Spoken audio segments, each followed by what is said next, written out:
I'm Roswell Roy, and welcome to the fall edition of Cool Folks Who Love to Bachata. Yeah.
Hello, everyone. I'm Roswell Roy. Happy to be back. Season number 3 of Live with members of Cool Folks Who Love the Bachata from all around the world. Thank you, Facebook, for giving me another opportunity to do this.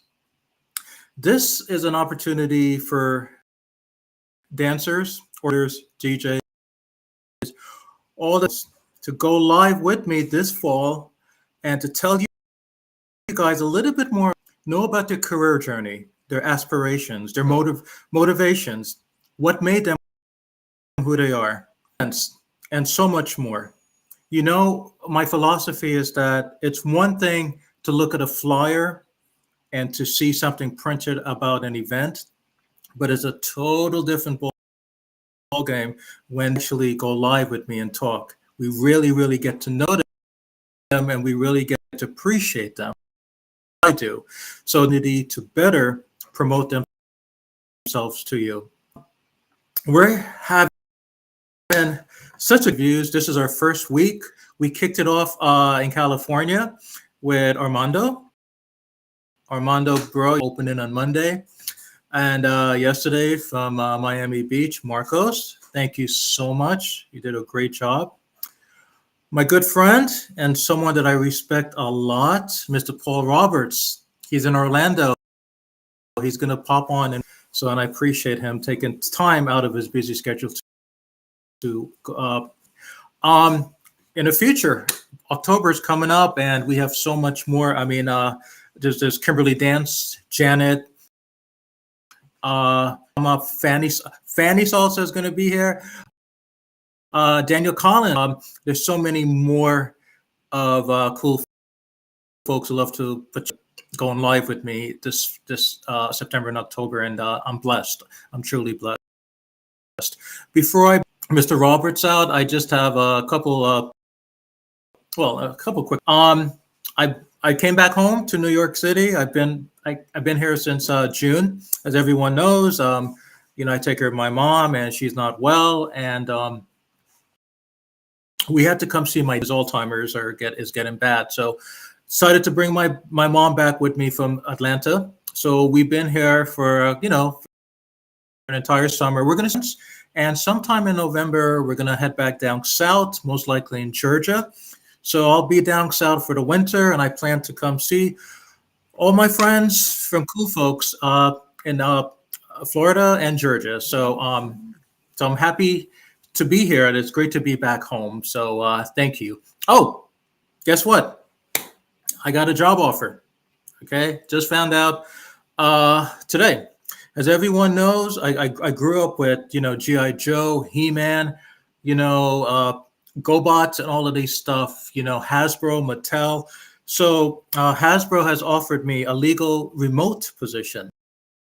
So it's my second two jobs remotely reviewing contracts for patent and trademark infringement and legal stuff on behalf of the corporate offices of Hasbro. I don't have to go into Rhode Island, so they offered to have me. So this is great.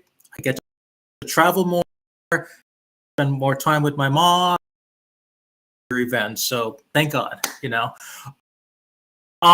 So Paul. So because I know he has a lot of stuff to do tonight, and let me stop talking. Okay. So Paul, can you kindly come on up? I mean down with us. I'm sorry. There we go. Up, down. Yes, I'm here. Paul, I just want awesome, Roswell. Thank you so much for having me. Of course. I want everyone to know real quickly. One of the main reasons I decided to bring you on is not because you're Mr. Paul Roberts and you're well known and blah blah blah. You did something for me that I will forever remember. And you know about this. I never met Paul. Okay, I mean he was a member of Cool Folks for a while, but it was like virtual. I see you post things and stuff. So it was New Year's Eve. Okay, check this out, guys. It was my first time going to Georgia. Okay, whatever. And, I was like a little sad, a little depressed, thinking about my mom, my dad, all of this stuff, New Year's Eve and whatever. So I decided at the last minute to put my mom in a car, drive down with me to Orlando to hang out in a hotel and just ring in the New Year's with her, just watch television, just get away from everything mentally. Listening, my mom is like, it's New Year's Eve, come on, that's... All of a sudden, Paul just put a reminder about his event, New Year's Eve, and I said to my mom, I don't know this guy, but my mom was like, go. I mean, what this goes, So I think I called Paul or I texted him, I don't know. I was driving to his event. Okay, now let me remind everyone, I did not meet this guy. I did not ask him. I did it to New York. I'll be there in 2 minutes.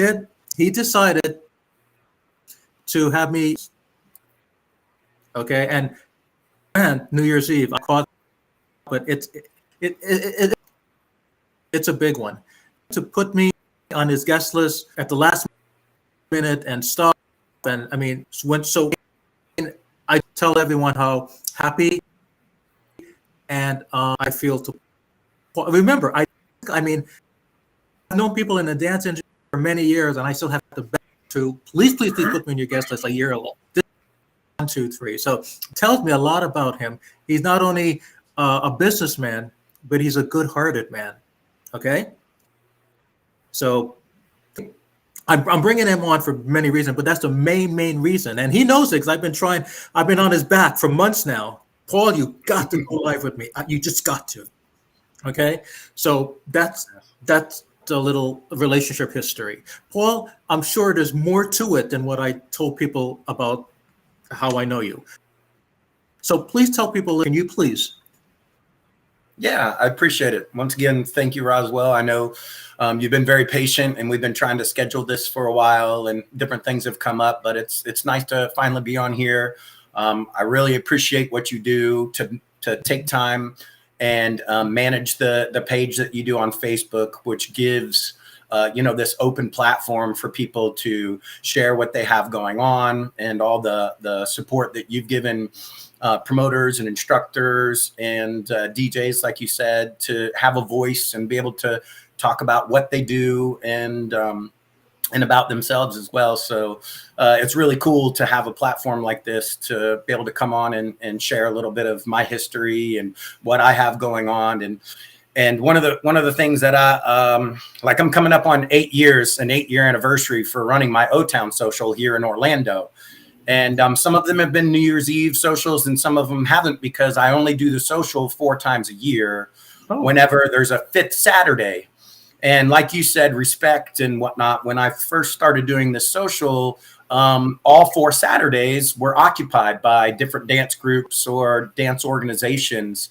And that was one thing that I didn't want to do, was try to create something on the same night that other people already had a dance event to go to, because I didn't want to segment the community, or make it to where people had to feel like they had to make a choice to be a part of what I was doing. So somehow I came up with this idea to do a 5th Saturday social, because they only come around 4 times a year. So that was something where I didn't have to do something on a monthly basis, but I could still provide something that I was passionate about to the community.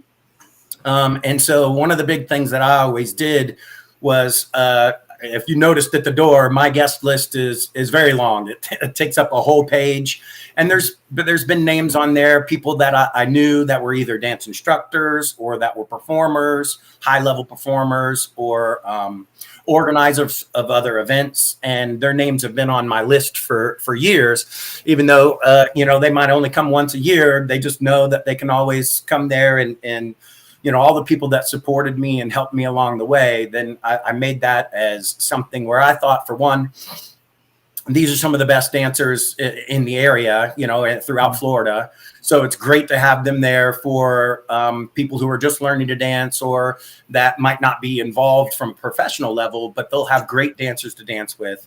And these are some of the people that, showed up, that gave me advice, that said yes when I asked them to come and do a performance. And so that was always a way for me to show my appreciation for all the hard work and effort, because I know from experience how difficult it can be, how much time it can take to organize an event, or how much time it takes to put into a 6-month-long performance, to prep and train people, and while still teaching normal classes as well. So I'm coming up on this January, it'll be 16 years since I took my first Latin dance class. And real quick, I got very hooked on the dance scene, the community, the type of people that I got to hang out with, the wonderful benefits from a social aspect, the wonderful benefits of health, and the great relationships, mental health wise, for the community as well, to feel like they have somewhere where they can feel like they're a part of a group, like they belong, and that they have other people that are doing the same thing that they love as well. Okay, 16 years. Oh my God, I didn't know that. Wow. Mm-hmm. That's a long time, bro. Yeah. Especially in this world. I mean, the competition and stuff. That's 16 years. I don't. Oh. And dance has given me a wonderful opportunity for many years. I taught up to four times a week for many years, both here and in Tampa. It gave me the opportunity to perform all over the United States. I even had opportunities to perform in Spain. I took a long trip, a 7-month trip through Southeast Asia, and I got to teach classes and perform in Thailand, in Malaysia, Indonesia, the Philippines. So that was a really fun experience, and dance was something that I brought along that trip with me as well. And it was something that it was good to visit another country and still see that you have this camaraderie with people who, love bachata or love salsa and love the whole Latin culture. Okay. I'm just kind of curious, like why bachata? I mean, there's so much stuff out there. I mean, how come you kept it through so long? Let's think about it. You have like line dancing, you have disco, you have Sure. so much going on. How much? I Yeah. mean, was it by choice? Was it just by chance? Was it just like? Bachata was really new at that point when I first started dancing. Even at the socials, you know, you might get 2 bachata songs in an entire night full of Mm, salsa and merengue or cha-cha. mm, So for me, it was something that was up and coming. It was a good way for me to find a way to make my name mm, for myself and be a part of something that was not already so set in stone with instructors. There was some room for growth there. And it was a way for me to express a little bit more of what I liked from Latin dancing, which mm, was the kind of the connection. Also, bachata songs had more, in my opinion at the time, mm. more musicality to it. There was moments of slow, down-paced, you know, timing. Then there could be moments of fast timing as well.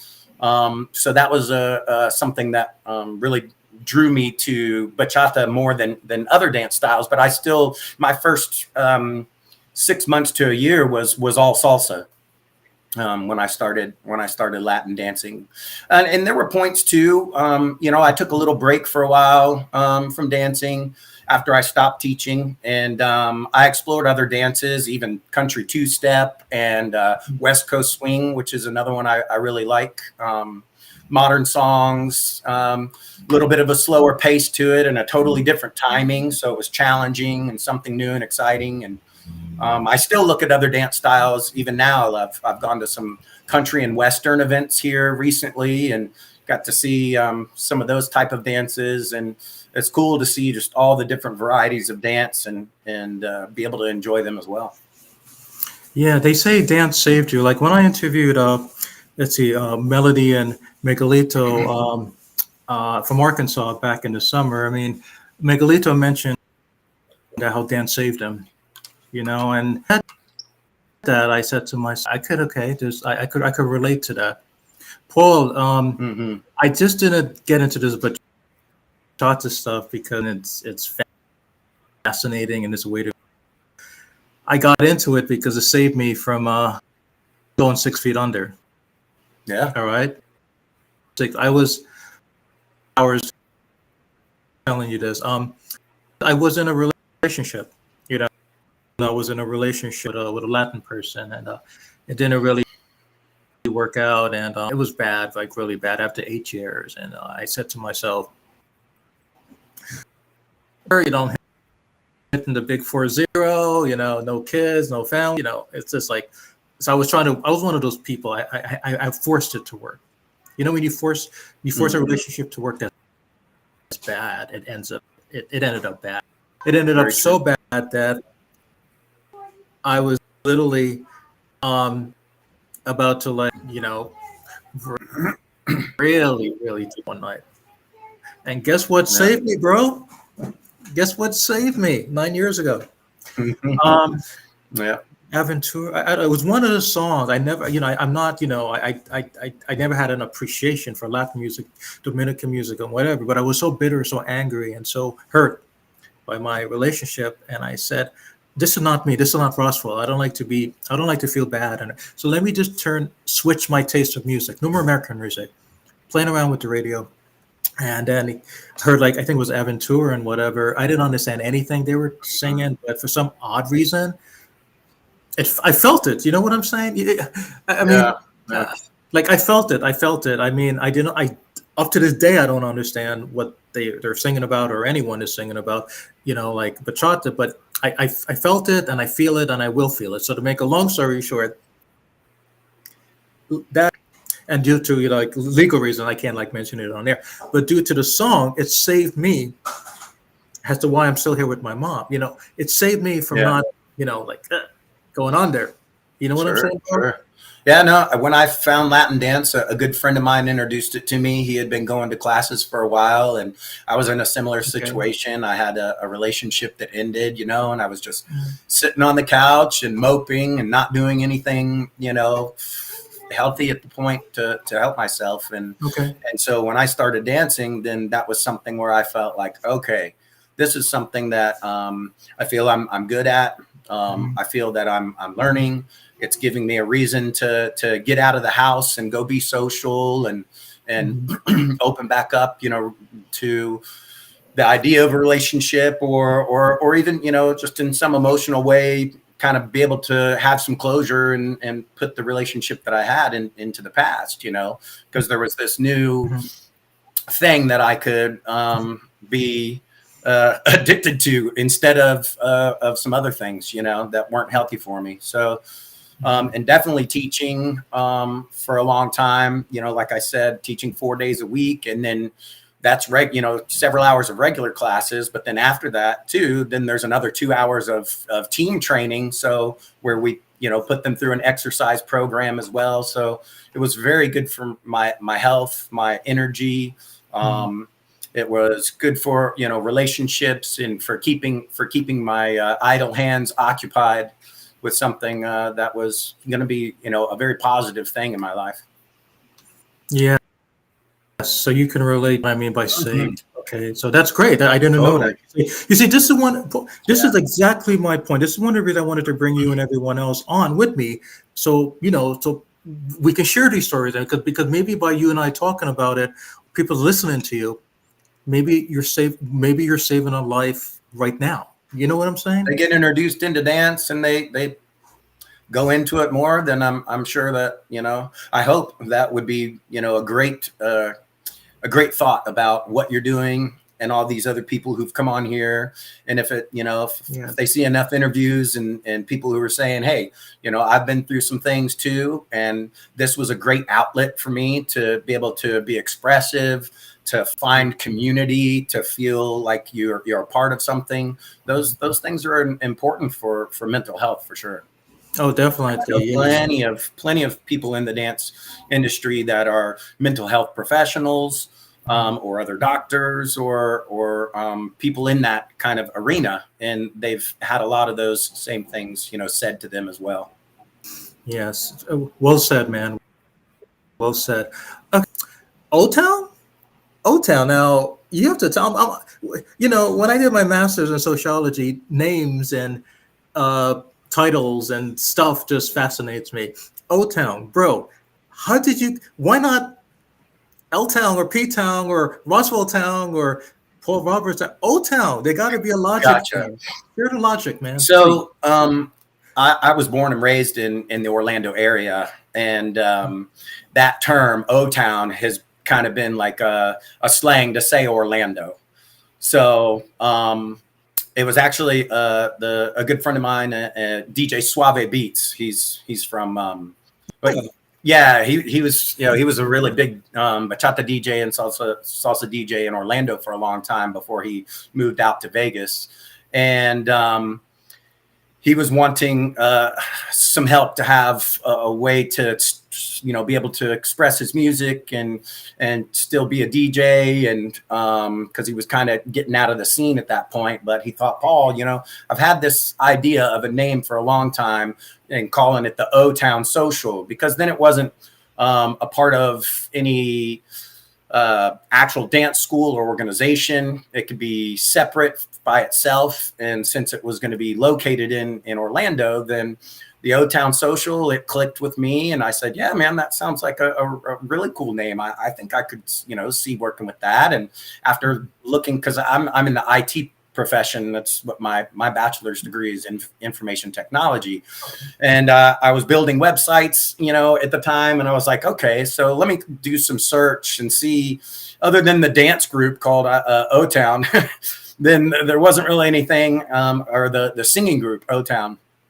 There was a boy band that used O Town as their name, but other than that, there wasn't anything dance related. There wasn't a large amount of internet traffic that would stop me. The website was available, O Town Social, so I kind of ran with that. I like it, Old Town. Okay, I like it. It's very creative and unique. Oh, Suave Beats, as you know, it's like twice. So, and he's a great guy. He's always telling me. Yeah, he is. Yeah, he's always telling me, Ross, well, you got to come to Las Vegas. I'm like, I never, I haven't. I've been traveling on Italy, but Las Vegas, Yeah. and that, so he's a great guy. He's a great guy. Mm. He's very Yeah. nice. He posts a lot, he's a great. And he also does some live streams from there his DJ sets get used for socials here in Orlando still. Oh. Yeah. Oh, So, cool. yeah, he's done a lot of cool things in that space, and I'm really proud of him. Yeah, he's a great guy. He's a great guy. Just like you, you're also a great guy, I appreciate that. Um, um, I want to ask you something about you're from Orlando. Okay, born and raised, right? Born and raised from Yeah, I was born in years. Daytona Beach, but we moved to Orlando area when I was 2. Okay. So, yeah. Okay, 16 years ago. So when you entered the dance world, specifically bachata and stuff, I know things changed over the years. I was just like, I was talking to Marcos last night, how bachata stuff exploded. It's in China, it's in Australia, Russian. I mean, phew, it's all over the place. You are a witness to that. You can actually that you've witnessed it throughout the years, not throughout the days, throughout the years for 16 years. So let me ask you a truthful question. Compared to many years ago, how has the bachata industry expanded and grown? Um, Orlando, ever imagine like years ago it would ever be, like what's your experience? How do you feel about that? How do you feel that that you're part of that? You're part of that growth. And it's a good feeling, I mean, so I don't know. How do you feel about that, if you don't mind me asking? Yeah, I think it's something I've definitely over the years have been, fortunate that I came in kind of as it was starting to expand, but there was still for a while, Orlando was really considered like the place to go if you wanted to dance bachata, because it was being played more at socials. It was being it started actually to have its own ballrooms during major events, which was really cool. And the amount of performances and performance teams really, really grew. So that's something that I think it gave, and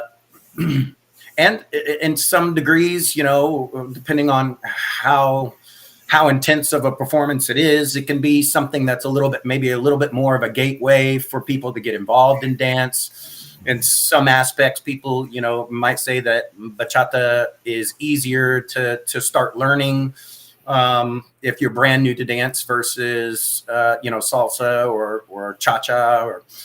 So it being a little easier to get involved kind of might open up the door as a gateway to get more involved in dance. And so being a part of that and putting a lot of effort into it, not only here, but traveling down to Tampa to help grow that community as well. Especially over the first, 6 to 7 years when I was, teaching and performing and traveling, it was very rewarding to see. It was really nice to have, students that, still I know come up and meant, you were my first bachata instructor, and I've stuck with it ever since. Something like that is rewarding to me as well. It's something definitely that I'm proud of, all the effort and time and energy that, and sometimes heartache that was put into it. It was something that affected other people and made their life happier. And that's, and I really enjoyed teaching too. That's always been something that I liked, a way to share knowledge, a way to explain things maybe a little differently here and there that help it click in someone's head. And maybe they get a move that they didn't really get before just because of the way I could explain it different than someone else, Well, it's good that you mentioned that the click stuff. Then I want to ask you about this. That comes to your class, bro. Maybe a beginner or maybe someone that is one of those like, oh, I think I know everything. I'm just your class with this expectation that, okay, Mr. Roberts is going to teach his stuff, but I already know my stuff. So you're this gal, right? They're in your class and you see they're resistant, right? They're resistant like what you're showing them. I mean, they're not being disrespectful or loyal or disloyal or whatever, but you can see that even though what you're doing, they're it takes for them to maybe not observe but accept.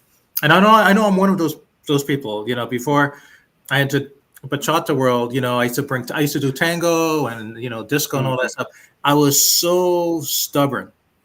It Yeah. took a long time for me to open up my mind, right? Mm-hmm.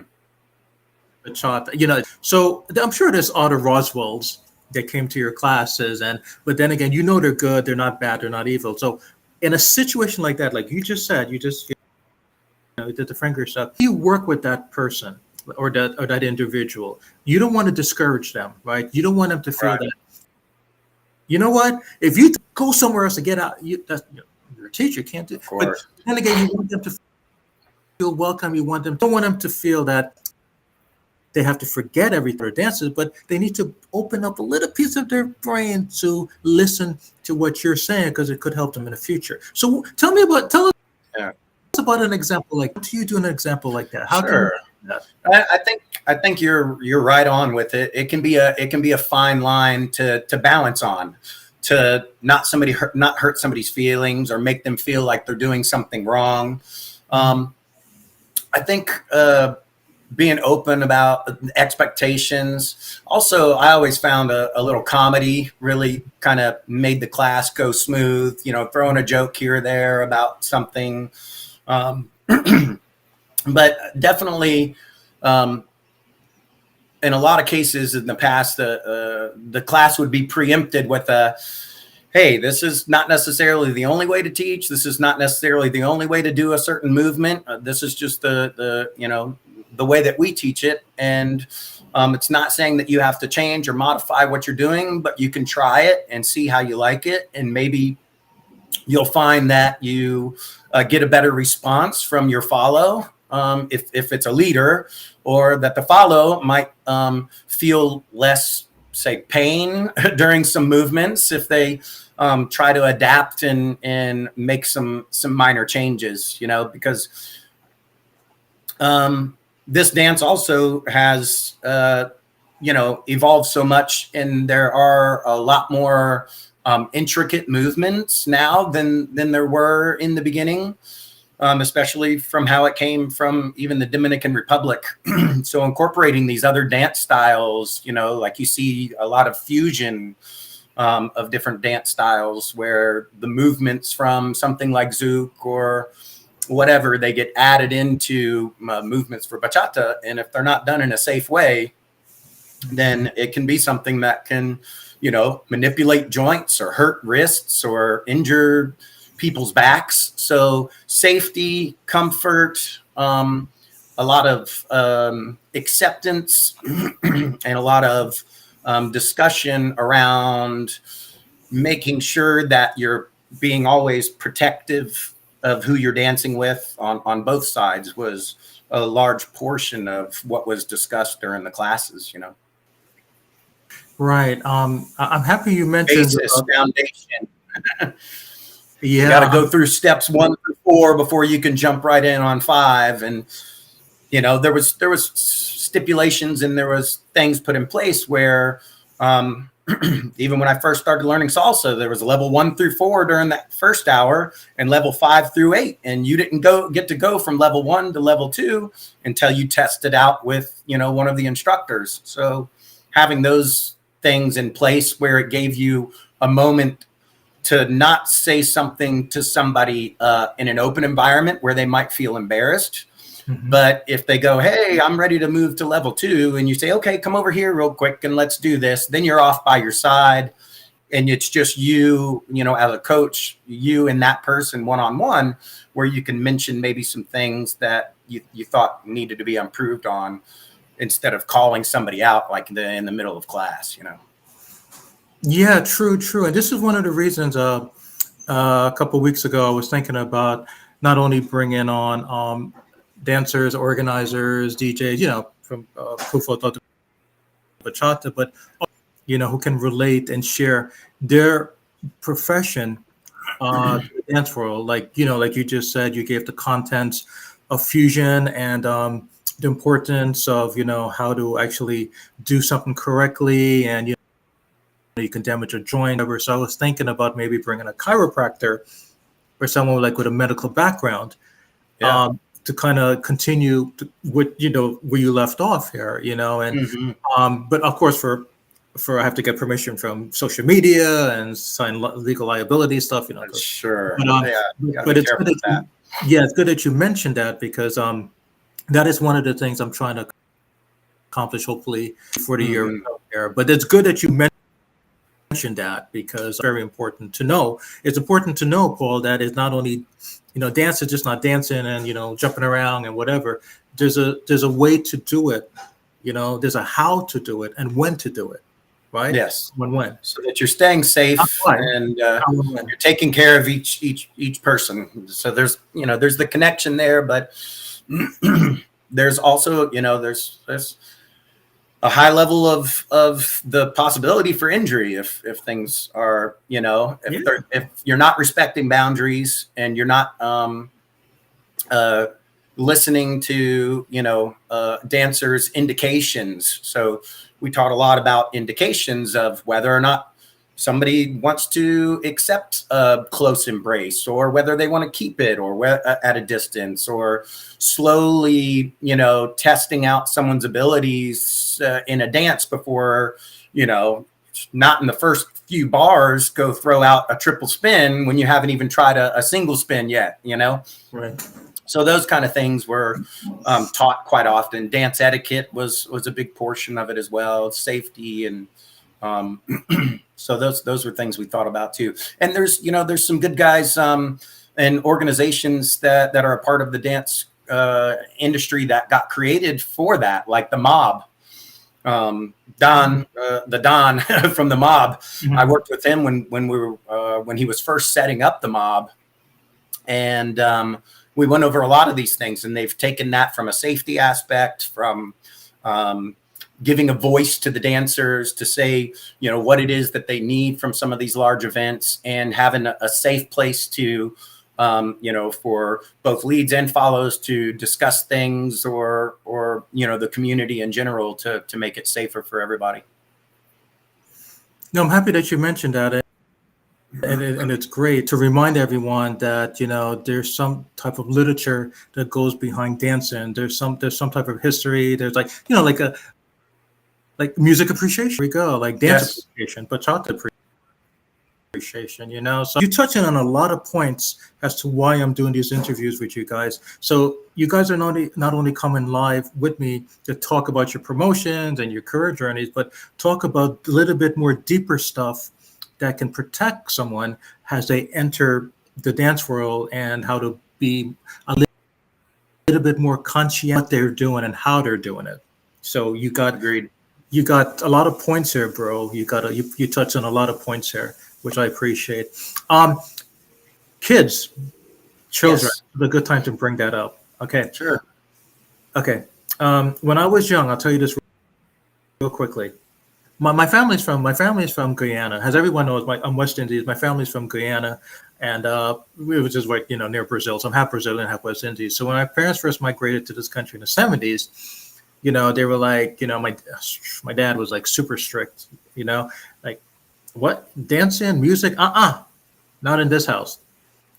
Law, medical, business in this house. So I was terrified. I was like, oh God, I got to take the arts away from me. So throughout my lifestyle, deep in my heart, Paul, I knew I wanted to do dance. I wanted to do this. I wanted to open up, blah.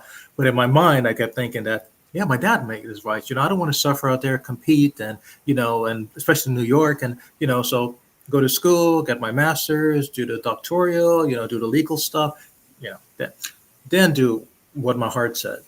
But a child in today's society, things are a little bit more different. Things that parents are open and whatever. So if a kid comes up to you, bro, right now, maybe they will after this interview, and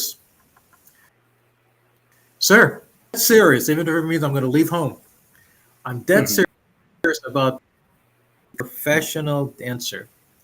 And you of all people, 16 years, you should know that. You can tell if that kid is really to his or her word. And they are. Yes. So what advice are you going to tell the little one, man? Yeah, it's good. To preface that, one thing that I did have the opportunity to do while I was teaching full time was an after school program for the Boys and Girls Club. And so it was held at a school through one semester or season, and that the idea was to help them for this after school program have a way to do something if they weren't interested in being out on the field and playing sports, and they wanted something more art related. So I saw that as a really cool opportunity to give back to the community and be a part of something that I thought would be very good for kids. And it was really cool. It was a great experience, I think, for me as well as them. And at the end of the experience, it was several, like 4 or 5 different schools that all did it. And then they hosted a performance for the kids so that they got to go and actually, they bust them in on buses and they got to show off what they learned through that time. So I think that having, schools also consider dance as being a part of something that can be taught even during school versus just after school programs is a great start. Obviously, having things that are more financially accessible for children that don't have parents who can afford putting them into, private lessons or ballet lessons. But some of the best dancers that we had throughout the years that joined our teams were people who had a dance history of tap or ballet or jazz or hip hop. They grasped the more intricate things faster than people who hadn't had any exposure to it. So I would say that if somebody came up to me and they were a younger person and said, hey, this is what I really want to do, try to see in their area what programs might be available for them. Look into things that might help their parents have better access to something like that, and be open and honest with their parents as well. Obviously, if you're young and you're still living under your dad's house like you were, and he's not about you doing anything dance involved, there's going to be some pushback there from your parents. So you still got to listen to your parents until you're at a position to where you can, do something for yourself. I was lucky. My 2 of my best friends that I grew up with, they're from Bolivia, and their family. I've known them since I was 10 years old. And so I grew up listening to, or seeing the Spanish culture, the Latin culture, learning how to dance merengue when I was young, eating all the wonderful food, listening to, early bachata artists and Latin music. And I always had that as a part of my childhood from the time I was 10 on. And so I think that's good too, would be look at exploring other cultures and how they are, educate yourself about them, and be open to other cultures and maybe some of the, traditional things that they have to offer. This is so true. I appreciate you're saying that. I mean, and one of the reasons I want my audience to listen to this, because I'm praying that 99% of them could be the young ones, Mm-hmm. And they could just listen to what you just said, and that can help them. Back in my days, bro, I didn't, I can't remember anyone going live and asking people to give advice to kids and stuff. I mean, I wish it back, and this was in the 70s, way back, and things have changed now, so Yeah, by me doing this, and having you doing this, will help in the little ones. of course. Yeah, the outlet, the communication Yes. that's open through social media platforms now, and things like this, YouTube and educational platforms is definitely a lot greater than what either of us had growing up. Yeah. Yeah, I don't want to keep you too long because I know you have like you have some other stuff to do, but I want again on how you open up this interview with one of my favorite topics for you, on how the dance community can better support one another. You started out the interview by talking about that, and I would like us to end the interview with that. So, Paul, sir, my famous Roswell example for you. Okay. It's a Saturday night. It could be a major city. It could be New York. It could be Paris, Orlando. I don't know, wherever. Okay. 5 of the top organizers, they live within 5 miles radius of each other. They're best friends. They grew up together, whatever. Satellite to have events back to back within 5 miles radius, and we all have to decide, like, we're going to go. I don't know, John, again, you got Stacy, Rashid. Okay. So they're having a Saturday night, and you, I, my friends, we have to decide, like, who we're going to go support, how long we're going to stay. Like me, bro, shot to Facebook, and they know I'm in town. So I have to go, I have to hang out. But then again, I got to take Uber. I got to go uptown, hang out by Rashid for like a half an hour. Then I got to take Uber, go downtown, hang out there for like 4 hours. Then it's Stacy, go back up with my bicycle, hang out at her event for 2 minutes. I don't want her to get mad at me. Then Kim. Then I had to, like, hang out there and blah, I'm half awake. Right.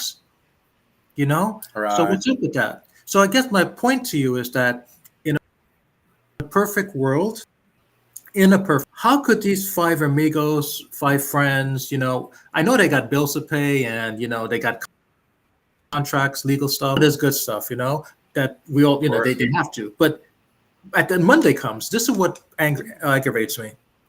Monday comes, right, and they're doing their accounts, right, their billings or whatever. I'm not an accountant, but check this out.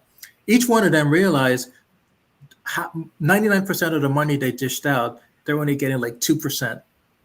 So if Kim puts like $10,000 for the DJ, the workshop, and whatever, she realized only like 4 people showed up, and she's only getting $52 in profit. And it happened to 4.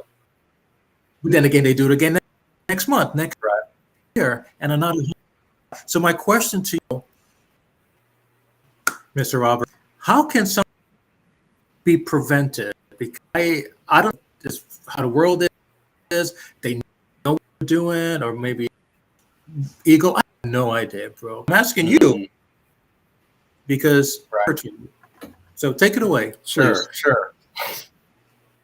Well, I think you started off with, talking about different cities, and I think it varies wildly from cities. The size of the community, the size of, the overall population in certain areas, and just understanding the amount of support that's going to be, that are people that are supporting that community. Some of the smaller cities like Gainesville around here, even though it's a college town, they don't have enough people that are interested that can support 2 events on the same night. And so in that case, there are some situations where I've seen in the past where those people get together and they go, and that's how it was in Orlando, like I'm saying, for a long time. And it's still, I think we're very lucky. It's very rare for us, even during the week, to have, especially if it's dancer focused, because there's plenty of, just Latin cantinas that have, throw a couple salsas here and there in between the reggaeton, and they might have, plenty of events that fall on the same night across the town, because they're separated so far that there's enough people to support it. But when it comes down to people who are actually in classes that are wanting to go for an event, like a Latin focused dance where they know they're going to get 4 salsas and then 4 bachatas and then a couple of kizombas and back through those, and maybe 1 or 2 cha-chas a night. Then, and it's focused towards dancers with good air conditioning, with, a decent floor, plenty of space, that kind of thing.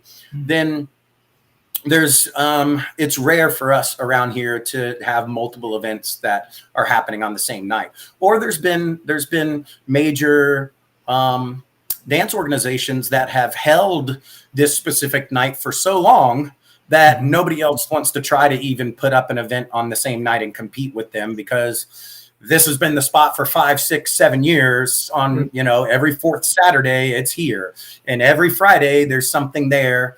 And so I think it's good for the organizers in the area to be really respectful of each other. And that's what I tried to do, especially by doing something on a fifth Saturday, which is something that nobody had done. And it's rare for me to have an event that happens on a fifth Saturday, unless it's like a major event down in Miami or something like that, you know, because of a holiday weekend. But I think good communication has been a really good backbone. Respect has been very good.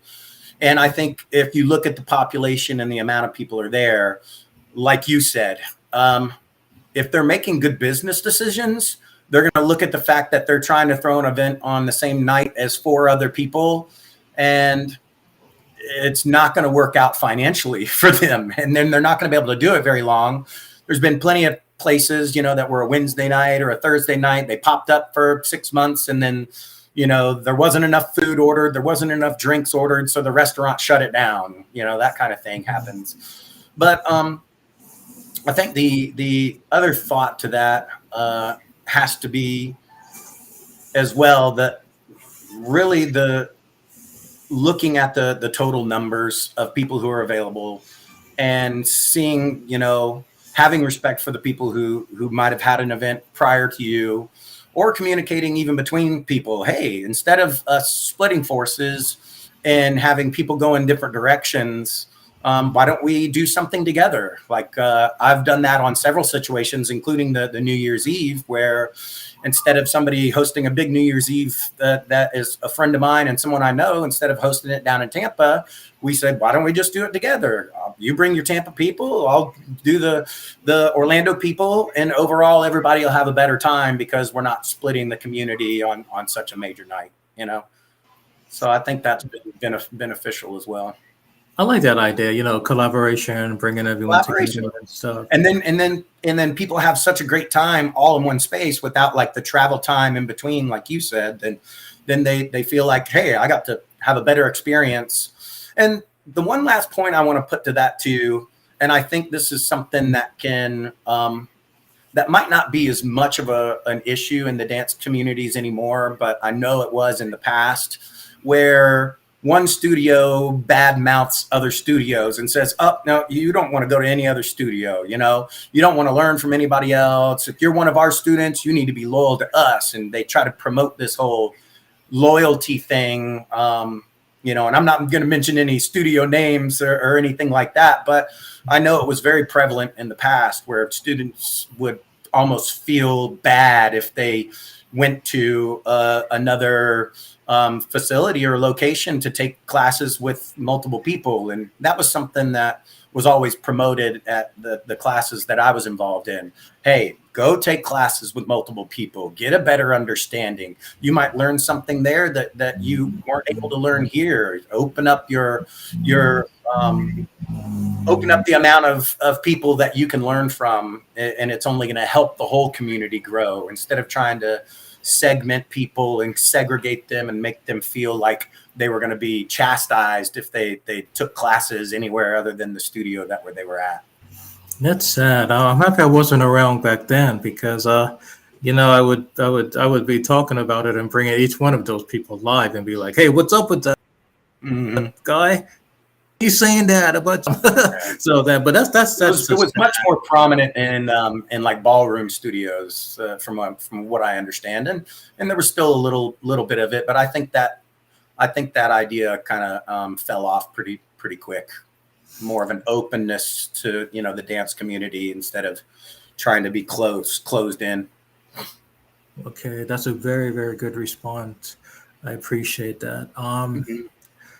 Paul, your events. Yeah, I have one at the end of the month. It'll be my 8-year anniversary. I'm very excited. The facility I've been at has been great over the years, even through COVID. They were very helpful to me as far as like deposits and everything that I had set up with them to hold multiple dates. They were very gracious with that when they didn't have to be according to contracts, and they've been a huge support with doing things at their facility to make it better for dancers. And they even since you were there, there's a third room that all the way in the back that we had bachata in, but there wasn't air conditioning. But they finally got the air conditioning totally installed in that third space.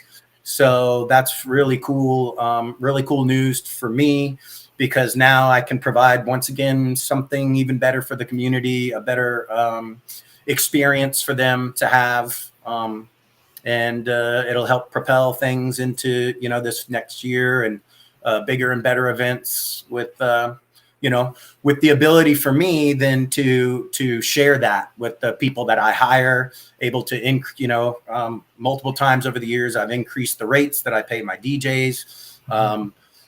For a long time, performances, especially if they weren't a pro level performance, they were never compensated. But I've always compensated the people who came and taught, and the people who came and promoted the event to bring their team there and perform. I've always paid the performers, or the performers, the people who directed the teams. And I thought that was always something that I wanted to maintain doing. And with this new air-conditioned area now, that's going to allow more people to come, which allows for just better profits to be shared with the great friends and team that I have in place that help me run these events, wonderful DJs and staff and everything. Where do you see yourself 5 years from now, bro? Yeah, I was even at these past two events that I went to for country and Western dancing. You'd be surprised. There's such a huge community of older people that love that dance, that do that dance, and even still compete, upwards into their 60s. And so I think dance will always have a space for me. Maybe not, tricks and dips and lifts like I did when I was a little younger, but definitely the social aspect of it, and whatever different dance styles that are maybe easier on the joints and the knees and whatnot, to continue to compete and learn. Because I think there's been plenty of studies how dance, because you're using both your thought processes and your body at the same time to, say, do movements or choreography, that it's very good at keeping you from having things like Alzheimer's or memory loss or mental issues. Yeah, there's been some really good studies on that I've read in the past, how dance can help keep away Alzheimer's. Okay, whoa. Let's talk about that a little bit. Whoa, you caught me by surprise. I didn't know that. My dad's nurse didn't tell me that. But really stuff can help. I mean, I know. It had something. It's been a while since I've seen it, but I know, and it could be something that we share at another point. Maybe even find it and share it on the page. Cool folks who love to bachata, and put it up there. But there were some studies correlated, because it had to do with not just, say, a crossword puzzle where you're using your brain only, but while you're using your brain and your muscles at the same time to do some type of complicated movements, that it had some type of healing properties and or prevention properties for degenerative brain issues, memory issues, and Alzheimer's. I didn't know that. No, seriously. And I know about the puzzle. You take fish oil, that stuff. I didn't. Okay, so maybe there is hope for me. I don't know, because I just got into bachata because it saved me from killing myself, but I didn't think about it. I don't know. That's good that you mentioned helping you, yeah, stay mentally stable longer. My God, Paul, you're my very, very, very, very new. I'm just kidding. I appreciate it, man. My already best friend in No Germany doubt. beat the crap out of me for saying this live. But okay, you're my second. You're my second best friend. How's there that? you go. Yeah. No, but seriously, I didn't know that. You call me that. I gotta do some more research. Maybe bring you back. Check into it. Maybe bring you back to go live and we talk about that. That's not a bad idea. Yeah, that would be cool. You're a good man. I learned that we learned a lot from you. I'm speaking on behalf of everyone. We learned a lot from you. We pre the Alzheimer's stuff. This is super stuff here. Wow. Thank you, I bro. appreciate it. How you want to leave this? What are some last minute words? How you want to end the show, bro? Yeah, final thoughts. Yeah, go ahead, bro. Final thoughts is also I have New Year's again this year. It doesn't always fall where New Year's is on a fifth Saturday, so keeps some eyes out for information on that. And feel free to travel from other areas if you wanted to come to Orlando and be a part of that. I would love it. Check out the O-Town Social Facebook page as well as otownsocial.com for any type of information about what events I have coming up and who will be involved. Keep dancing, keep smiling, keep learning, and keep liking the Cool Folks Who Love Bachata page, and keep looking at that for all the great events. You know, do some traveling, see the world, experience different cultures, different countries if you have the opportunity, because it'll change you. It did me for sure. Get out there, keep living life, and if you got dreams, follow them. Bro, definitely. When I come back down south for the winter, I'm gonna come to Florida. You know, I'm sure I'm gonna run into you again. Or Yes. just pop up again. I'm 2 minutes away. You know, but I'm sure I'll see you again. Or when you're in Georgia, let me know. I plan to at least for the winter with my mom, so she can see her awesome sisters, my sister's kids. So back up here to New York for the spring and the summer. Oh, by the way, when are you planning to come up my way to New York City? Let me know so I can. Yeah, people. It's been a while, but I think since the pandemic, I haven't been back to New York. But I really enjoyed that community and all the different dancers there. It was a lot of fun, for sure. New York's a wonderful place to hang out. So much to do, and definitely if I get back up that way, I'll hit you up. Yeah, let me know. Even if I'm not here, I could still arrange for people to say hello to you and stuff. You know, because you're for sure a nice guy. Sure. Thank you. Please continue posting your stuff like you've been doing all this time. You know, thank you for doing what you're doing, and please also post the New Year's stuff again and that, man. You know, just I will. And see it. You're an angel. You're a loyal man, very loyal. I mean, you're very educational. You see this again for the 401 time. I'm saying that this is one of the reasons I decided to do these interviews with you and everyone else, because there's so much more I know about you guys and than I thought I did, and everyone else did, and all the stuff that we learned from you guys. It's helping us. You know, it's helping the world, the community become a better place, man. I agree. Keep up the good work, sir. As always, I appreciate what you do and running the page. I congratulate you and have highest respect for you taking care of your mom and doing the things that you do for your family. That's very important too. I know how you feel about those things and how important it is to you. So you're very well respected, and it was a pleasure speaking with you tonight. Thank you. Okay. You have a good night, bro. See you this winter, okay? This winter. It sounds like a plan. Have a good night. I'm out. Thank you, sir. Okay, take care.